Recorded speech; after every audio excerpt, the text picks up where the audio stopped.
Hey everyone, this is day 42. I'm finishing up my 6th week of intermittent fasting, and I stepped on the scale today, and the plateau has been broken.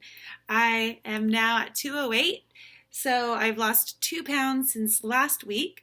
Um, and so for a total of 14 pounds, and I'm pretty excited about that because I was a little nervous. But I always have to try to tell myself, trust the process of intermittent fasting because it works. Pardon the green screen behind me. My phone has been acting really weird since we've been traveling on the road. It takes me a long time to use the different apps on my phone. Just to turn up my volume, it takes 30 seconds after I hit the volume button to turn up the volume or turn down the volume. And so there's something really wrong with my phone, which means I'm probably going to have to get it fixed or get a new phone. This is an iPhone 6S Plus, and it's 5 years old. But I'm going to see if we can try to get it fixed so I can still use this one. I was going to say, yeah, so since this hasn't been working since Saturday morning, so about 5 days ago, it was hard for me to use MyFitnessPal. So I haven't been tracking my calories. I haven't been doing that, which I really like the freedom of not being tied to my FitnessPal app and tracking my calories. I feel like I'm not restricted with what I eat. I'm able to enjoy my food more and be able to eat other things, which it kind of forces me to listen to my body rather than listen to my app. How do I decide when to close my feeding window and start my fasting? Well, I decide that I like to start my feeding window early in the morning, or have the opportunity to start if I really want to at 8 o'clock in the morning. So I try to close my feeding window and start my fasting window at 2 or 3 o'clock p.m. And so once I start my feeding window around 10 or 11 o'clock, which puts me at between 18 to 20 hours of fasting, then it gives me a nice feeding window to eat one good meal and snacks along the way before I start my fasting window again. So this video will not be edited. I will go put it straight to YouTube just because my phone is not working. I hope everyone is doing well. I posted my last video from last week very late because of my phone not working, and so I got a lot of your recommendations about how to break a plateau, and I wasn't able to use those recommendations, and I still broke the plateau, but it is good to keep in mind for just to incorporate in my intermittent fasting journey. So high intensity interval training is a big recommendation. I have to figure out what exercises I like to do that will give me good high intensity. Also limiting my carbs and sugars, which I know is something that I should do to see the scale go down fast or break the plateau. But my mom had her birthday recently, and I really enjoyed that Costco chocolate cake. It was delicious. And bananas. I eat like 3 bananas minimum a day. Although today I won't be eating any because I have no bananas in my kitchen. So, yeah, they were all getting spotted and older. So I had to eat them fast. I kind of have to force my kids to eat them before they eat anything else. Like, eat your banana.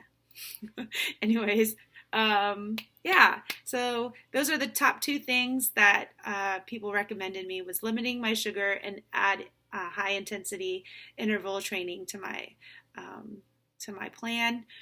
I still have not tried walking. It's hard to walk with a baby strapped to me, and it's not fun to be outside in the hot, sweaty heat with a baby strapped to you and then just added body heat.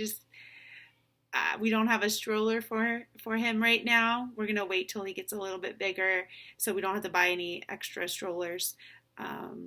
he has good neck movement, so I think we can put him in my jogger stroller that I've had with my 2 other kids.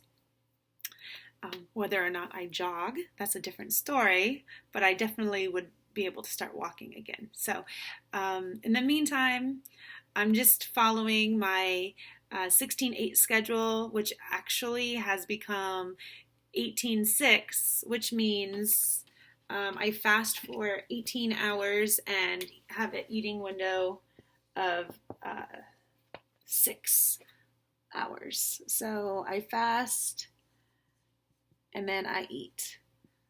But some days when I'm really busy, I end up doing what is a 24, which I fast for 20 hours and I eat for 4 hours. And actually, a lot of these happen because of accidents. I just am too busy to get to eating food. So it's not purposeful. I guess I should try to do it on purpose to fast this long. But I just try to get to the minimum 16 hours where I can get to autophagy, which my body turns into a cell eating machine where it eats my cells, all the bad ones, and it's good.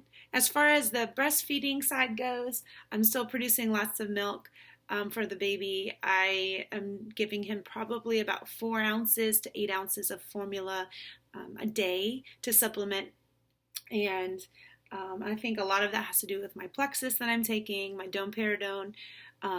What else am I taking? Moringa pills, and I'm drinking lots of different milk production teas that they have out in the grocery store, and that's it's good. Everything's going well. I just need to add more exercise, HIIT, and lessen my sugar. But you can do this. You can lose weight if that is your goal. There's so many other benefits of intermittent fasting that can happen to you when you clean fast. That means just like no cream. You can just do black coffee, tea, and water. Like that's it. Maybe bubbly, I don't know. But I am doing this to lose weight. I want to get down to, my goal is 142. So that's about an 80-pound drop from 222. I've never been down to 142 ever in my adult life. So right now I'm at 208, and I could already feel like lighter when I go up the stairs. It's fantastic. My pants are getting looser, and everything's all good. All right. Well, I hope everyone's doing great. Thanks for checking in with me and cheering me on. You guys have a great week. See you next week. Bye-bye.